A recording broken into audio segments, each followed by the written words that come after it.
네, 반갑습니다. 또 오늘 같이 한번 또 인사 나눌까요? 한 주간 또 잘 지냈습니까? 일주일이 금방 지나는 것 같아요. 또 우리 반가운 얼굴 또 계시죠? 우리 이민자 선교사님 또 한국에 와서 지금 자가격리 중이십니다. 또 다음 주에 이민자 선교사님께서 또 선교지에서의 이야기들과 말씀 같이 나눠주시기로 했는데 기대하는 마음으로 다음 주에는 또 이렇게 뵙는 걸로 그렇게 하겠습니다. 이따가 또 이렇게 잠깐 짧게 인사 나누시면 좋을 것 같습니다.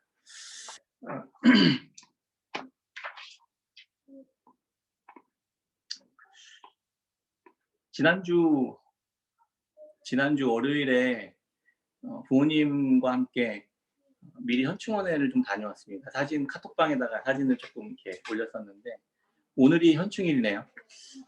저희 할아버지께서 6.25 참전용사셔서 현충원에 위패가 모셔 있어서 해마다 아버지와 또 부모님들은 이렇게 다녀오시고 가끔씩 저도 같이 모시고 다녀오고 이렇게 합니다. 갈 때마다 느끼는 그런 생각이지만 6.25 전쟁은 참 우리나라의 비극이었죠. 남한의 군인만 100만 명 이상이 전사한 끔찍한 전쟁이었습니다. 그 앞에 가서 이렇게 서보면 셀 수 없이 늘어져 있는 묘비와 그 이름 명패 앞에 서면 마음이 후련해집니다. 갈 때마다 얻어오는 생각들이 조금씩 다르긴 한데 이번에는 좀 이런 생각을 했습니다. 현충원에 있는 묘비들을 쭉 보면서 그 수많은 분들의 죽음이 오늘 나에게 어떤 많은 생각들을 하도록 영향을 주고 있기 때문에 이분들의 죽음이 그때 끝난 게 아니고 여전히 살아서 다음 세대들에게 어떠한 메시지를 계속해서 주고 있다는 생각을 조금 해보게 되었습니다. 오늘 내가 서 있는 것도 이분들의 희생이 없었다면 존재할 수 없었겠구나라는 생각을 해보았습니다. 앞선 선조들의 희생에 또 빚을 지고 오늘 내가 서 있는 거라면 나도 다음 세대들에게 그런 식으로 그런 사람으로 살아야겠다는 생각으로 연결지어서 생각해보는 시간이었습니다. 앞선 세대는 다음 세대에게 그리고 또 다음 세대에게 계속해서 도전을 주고 반향을 일으키는 삶이 진짜 가치 있는 삶이고 의미 있는 삶이고 또한 명예로운 삶이구나 하는 생각을 해보았습니다. 또 지난주에 2005년도쯤이었나요? 우리 아이가 달라졌어요 라는 프로그램 혹시 보신 적 있나요? 이 프로그램으로 대한민국의 육아와 양육의 방법이 완전히 변화되는 그 분기점이 되었던 계기였습니다. 최근에 금쪽 같은 내 새끼라는 프로그램으로 또 비슷한 그 프로그램 방영하고 있는 것을 알게 됐습니다. 부모와 자녀만큼 서로에게 많은 영향을 주는 관계가 또 있을까 싶습니다. 여기에 나오는 국민 멘토라고 불리는 우리 오은영 박사님이 이런 이야기를 했습니다. 부모는 어린 자녀에게 전 우주와 같습니다. 이렇게 이야기합니다. 어린 자녀에게는 얼마나 많은 영향을 부모가 주길래 우주 같다고 표현했을까? 이런 생각을 또 해봅니다. 이 프로그램에 출연 중인 이 오은영 박사님이 육아에 대한 해석과 솔루션이 진짜 탁월합니다. 딱 보면 정확하게 이 아이들의 특이한 행동에 대해서 이유와 문제점들을 이렇게 딱 파악해서 딱딱 짚어줍니다. 뭐가 문제인지, 왜 그런 행동을 하는지, 그 문제를 어떻게 해결해야 하는지까지 잘 이야기해 줍니다. 그 프로그램에서 기억이 많이 남는 것이 되게 많지만 어떤 한 출연자는 아이가 스스로 참 잘 해내고 있는데도 그 아이를 졸졸졸 따라다니면서 꼭 마무리를 엄마가 해버리는 그런 사례를 보았습니다. 그러면서 그 오은영 박사님이 이런 이야기를 하더라고요. 버팀목 육아를 해주라 아이한테 이런 이야기를 합니다. 아이가 스스로 마무리를 할 수 있도록 뒤에서 버팀목이 되어주라는 겁니다.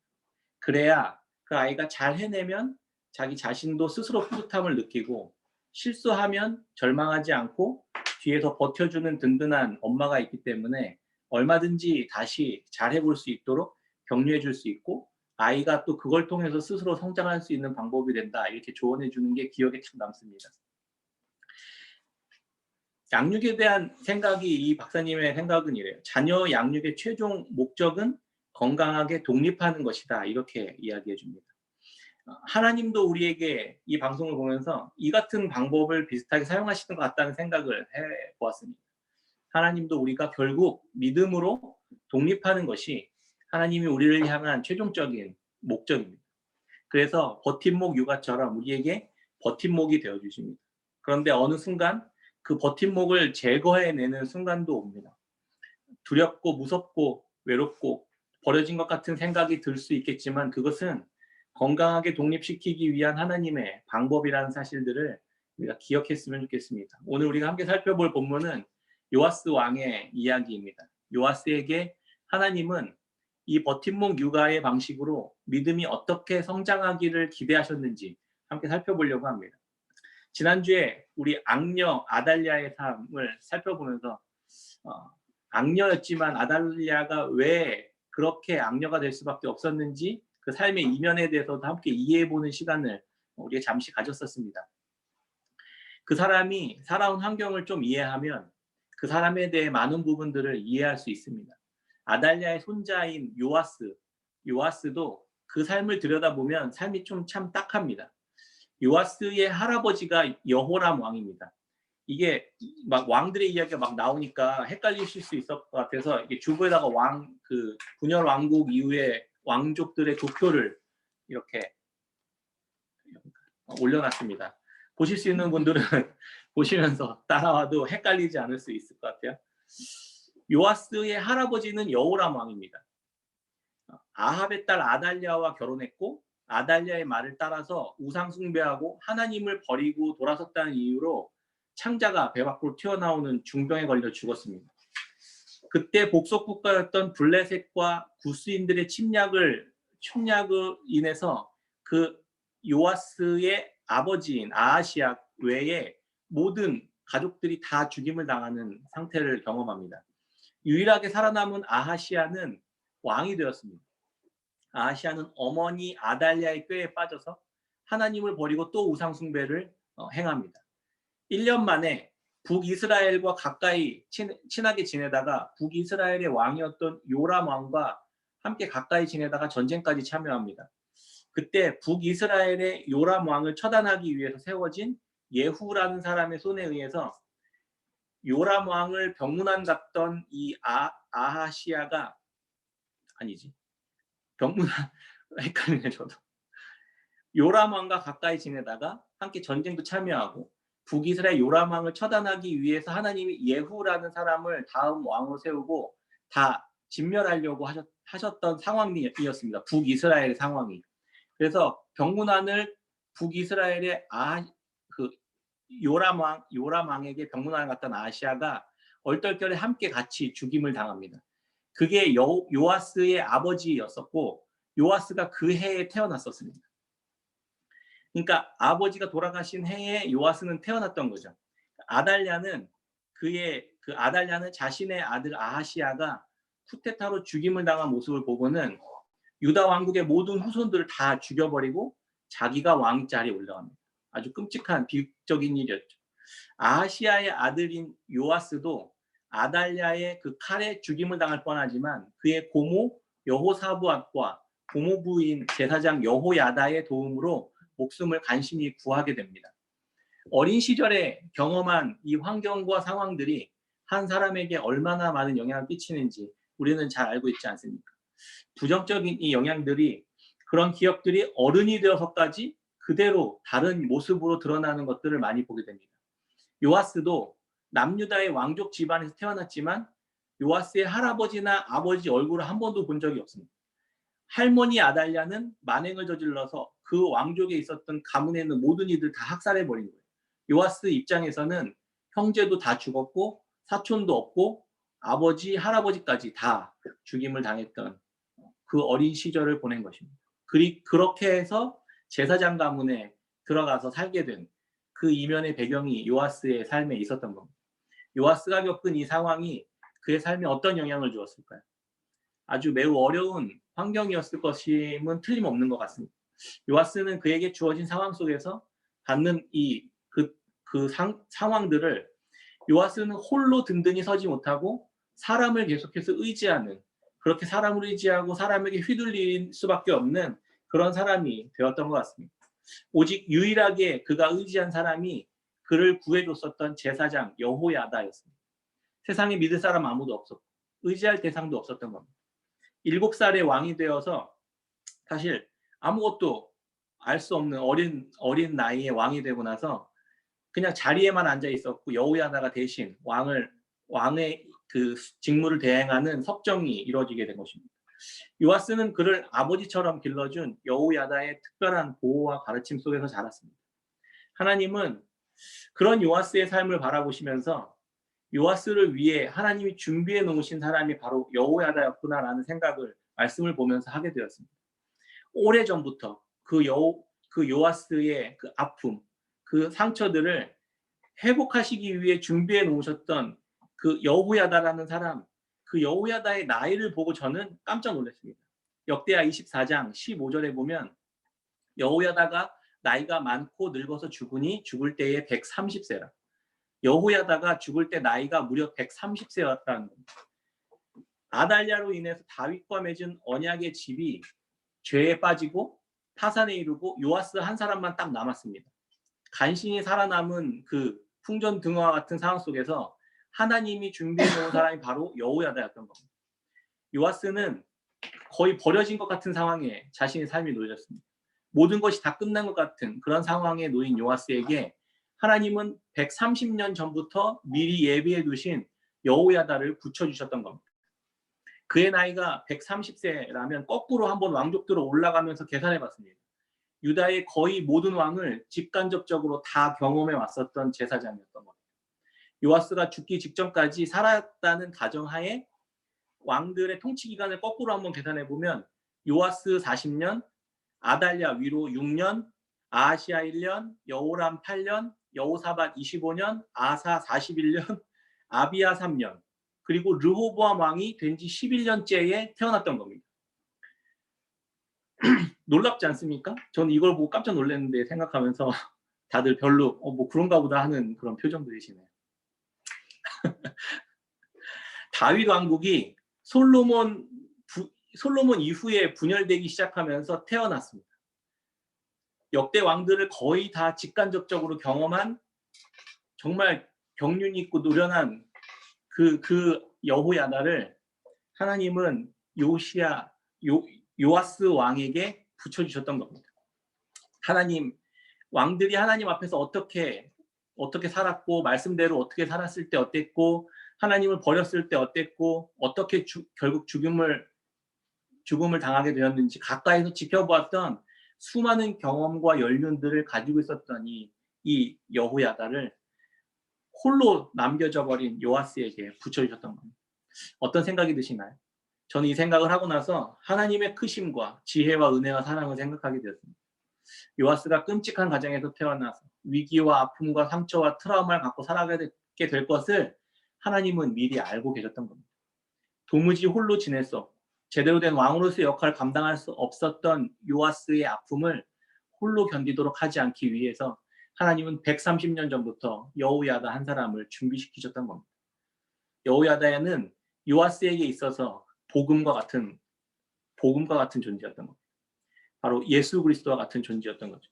요아스가 태어나기 전부터 하나님은 요아스의 삶의 옆에 붙여놓기 위해 예비해 두신 든든한 믿음의 사람이었던 겁니다.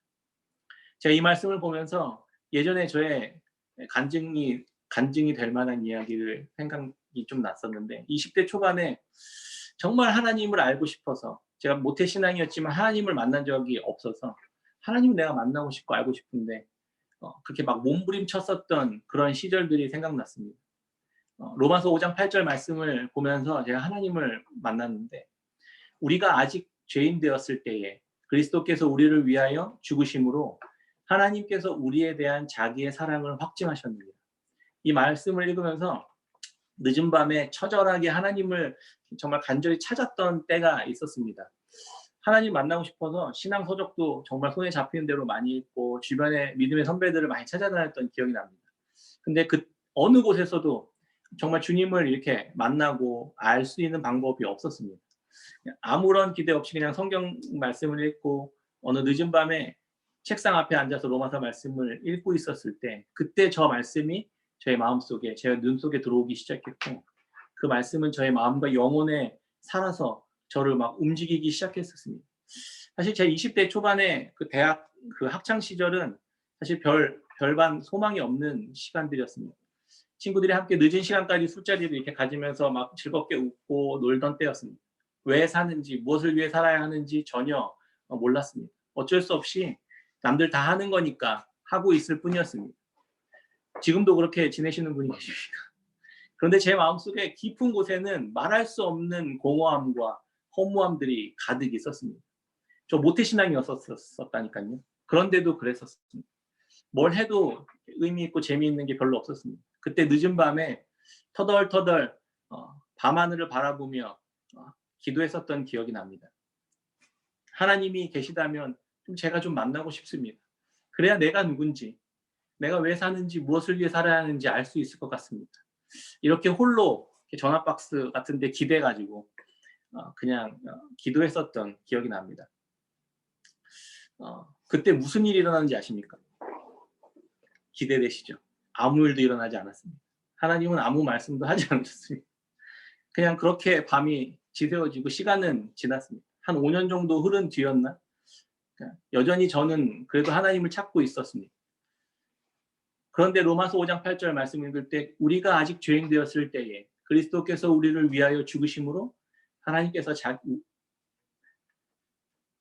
우리에 대한 자기의 사랑을 확증하셨느니라. 이 말씀을 읽고 있는데 시간을 잘 계산해 보면 이게 이해되기 시작하는 거예요. 그리스도께서 우리를 위하여 죽으신 것은 내가 죄인 되었을 때였다는 겁니다. 내가 죄인 되었을 때 그때 그리스도께서 나를 위하여 죽으셨다는 겁니다. 아니 내가 이 세상에 태어나기도 전에 존재하기도 전에 나 같은 죄인을 살리시기 위해 이미 그리스도께서 이미 예수님을 십자가에 달려 죽게 하셨다는 겁니다. 이 사실이 시간이 뒤집어진 거예요. 내가 존재하기 전에 이미 하나님은 다 알고 그 일을 행하셨다는 거예요. 주님을 보내셔서. 이 사실이 내게 살아서 내 안에 막 들어오기 시작했습니다. 나보다 나를 더 사랑하시는 분이 계셨구나. 내가 있기 전부터 나를 알고 계셨다는 사실이 믿어지기 시작한 거예요. 이것이 하나님에 대한 사랑의 확증이었다고 하나님이 고백해 주고 계셨던 겁니다. 이 사실이 믿어지기 시작했습니다. 이것이 하나님의 나에 대한 사랑의 확증이었다고 나에게 말씀하시는 것처럼 들렸습니다. 나보다 나를 더 사랑하시는 분이 하나님이셨구나 라는 생각을 하게 되었습니다. 그날 저의 머릿속에 막 주마등처럼 저의 지난 시간들이 막 스쳐 지나갔습니다. 죽음을 경험한 사람들이 공통적으로 경험하는 그런 경험이 막 필름이 막 지나가는 거라면서요. 그게 뭔지 조금 알았어요. 그때 5년 전에 밤하늘을 보면서 공중전화 박스에 기대 앉아 하나님께 기도하던 그 장면이 딱 제 머릿속에 떠오르는 거예요. 그때 그 장면에서 아주 놀라운 상황을 알게 되었습니다. 분명히 밤새 홀로 외로움과 공허함에 하늘을 보며 하나님께 원망과 불평과 간절함으로 공중전화 박스에 걸터 앉아 있었는데 저에게 떠오른 그 필름 같은 사진에는 그 옆에 예수님이 서 계신 장면이 함께 보였던 겁니다. 하나님 내가 혼자 있고 절망과 좌절과 죄악의 자리 가운데 서 있을 때조차 내게 눈을 떼지 못하고 떠나지 못하고 계셨던 것입니다. 오히려 나보다 나를 더 간절히 찾고 계셨다는 그 사실을 알게 되었습니다. 하나님 그런 분이십니다. 요아스에게 여호야다는 그런 존재였던 겁니다.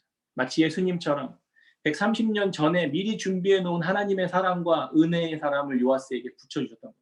요아스는 철저히 여호야다를 의지했습니다. 그래서 그가 하는 말대로 율법을 따라 행하고 말씀에 순종했습니다. 성경은 요아스를 이렇게 평가합니다. 역대하 24장 2절에 보면 제사장 여호야다가 세상에 사는 모든 날에 요아스가 여호와 보시기에 정직하게 행하였습니다.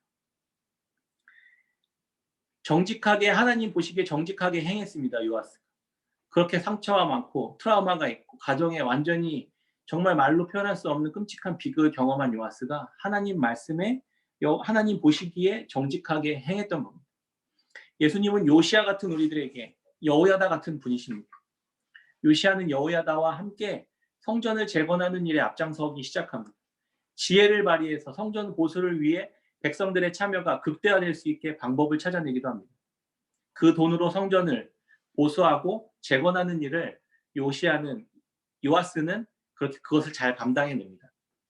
그 돈으로 그 믿음을 갖고 어린 요시아는 이 어린 요아스는 계속 헷갈려 요아스는 40년을 하나님 보시기에 정직하게 신앙을 가지고 살아가게 된 것을 볼 수 있습니다.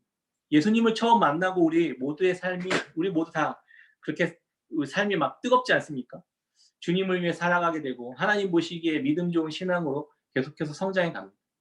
예수님을 만난 제자들이 그랬습니다. 그런데 예수님이 떠나고 난 후 그들은 뿔뿔이 흩어졌습니다. 예수님이 옆에 계실 때는 작은 기적들도 보이기도 하고 결코 주님을 내가 버리지 않겠다고 큰 소리도 뻥뻥 치기도 합니다. 그러나 예수님이 십자가에 돌아가시고 난 후에 제자들은 모두 무기력해지고 다시 위축돼서 각자 자기 고향으로 돌아가 하던 어부의 자리로 돌아갔습니다. 요아스가 딱 그 모양이었습니다. 요아스는 여호야다가 살아있는 동안에만 하나님을 열심히 섬겼던 겁니다. 요아스는 여호야다가 죽은 뒤에 곧바로 유다의 다른 지도자들을 만나고 다른 지도자의 말을 듣기 시작했습니다. 지금까지 여호야다를 통해 가르치시고 알려주신 모든 신앙의 삶을 다 버려버린 것. 성전을 버려버렸습니다. 아세라와 우상을 곧바로 성전에 끌어들였습니다. 어쩜 이럴 수 있을까요? 딱 우리들의 모습 아닙니까? 주님 만났을 때는 온전히 열심히 주님을 따르고 열심히 예배하고 헌금하고 봉사도 하고 신앙생활 열심히 했지만 주님과 조금만 멀어지기 시작하면 언제 그랬냐는 듯 곧바로 다른 우상들을 찾고 다른 영향력 있는 사람들의 말과 행동에 우리의 지혜와 우리의 생각이 그냥 빠져 들어가기 시작합니다. 하나님은 이런 요아스를 그럼에도 끝까지 포기하지 않으십니다. 여호야다가 계속해서 가르쳤던 말씀의 삶을 따르라고 선지자들을 보내주십니다. 그가 아버지처럼 따르고 하늘처럼 여겼던 여호야다의 아들 스가랴에게 말씀을 주셔서 성령으로 감동케 하셔서 하나님을 버리고 거역한 일들을 지적하게 하십니다. 그런데 요아스는 여호야다의 아들 스가랴를 하나님의 말씀을 대신해서 전하고 있었던 그 스가랴를 돌로 쳐 죽여버립니다. 요아스에게 말씀으로 130년간 훈련된 여호야다를 보내주셨던 것은 여호야다라는 사람 자체를 의지하라는 뜻이 아니었습니다.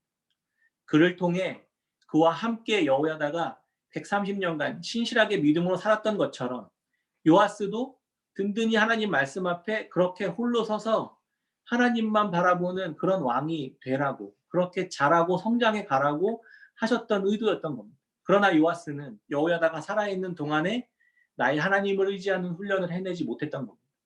여호야다가 늘 옆에 있었기 때문에. 그러나 여호야다가 사라지고 나니까 그는 털썩 주저앉아 버린 겁니다. 마치 뿌리를 못 내리고 올곧이 스스로 서지 못한 나무처럼 그냥 주저앉아 버리게 되었던 겁니다. 우리의 신앙이 그렇지 않은지는 모르겠습니다. 요아스는 여호야다가 함께하는 시간 동안만 하나님 보시기에 정직하게 행했습니다. 여호야다가 있을 때는 율법을 잘 지키고 하나님께 제사도 빠지지 않고 잘 드렸습니다. 그런데 여호야다가 그의 삶에서 빠지자 그는 그와 함께 하나님과 율법까지 모두 다 놓아버리고 말았던 겁니다. 여호야다가 따랐던 하나님의 말씀을 요아스는 자기의 것으로 삼고 스스로 하나님을 만나고 찾고 구하고 그분을 만나는 경험들을 해나갔어야만 했는데 그렇지 못했던 겁니다. 저는 하나님이 오늘날 우리에게도 동일하게 이렇게 행해주시고 이런 은혜를 베푸신다고 생각합니다. 음악은 잘 모르지만 보통의 많은 사람들이 잘 알고 들어본 적 있는 캐논 변주곡이라는 음악을 혹시 들어보신 적 있으실 겁니다. 우리 한번 들어볼까요?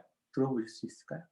예, 너무 좋아서 어저께 하루 종일 들었는데 이 곡의 원곡은 원래 요한 파헬벨이라는 음악가가 작곡한 곡이라고 합니다. 그런데 우리가 이게 익숙하게 들은 것은 조지 윈스턴이 연주하고 영화 OST로도 유명한 이 곡인데 한번 잠시 들어보겠습니다.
더 듣고 싶으시죠?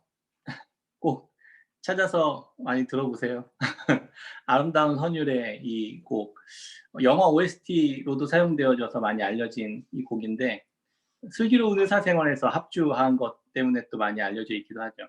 원래 캐논이라는 단어는요, 법과 규칙 또는 표준이라는 그런 뜻을 가지고 있는 그리스어에서 유래된 말이라고 합니다.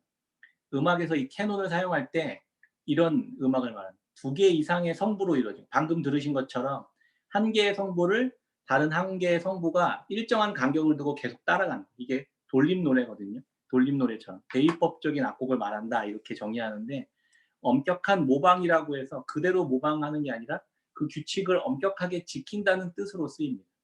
그래서 한마디로 이렇게 돌림 노래를 하는 거예요. 그래서 이렇게 화음을 만들어내는, 앞에 나온 음악을 뒤따라 나온 악기가 함께 이어서 연주되는 형식입니다. 하나님이 꿈꾸신 하나님의 나라의 역사를 연주로 표현하면 이와 같습니다. 하나님의 말씀이 앞에 주어집니다. 믿음의 선배들이 그 말씀을 따라 행합니다. 그 모습을 보며 다음 세대가 따라 걷는 것입니다.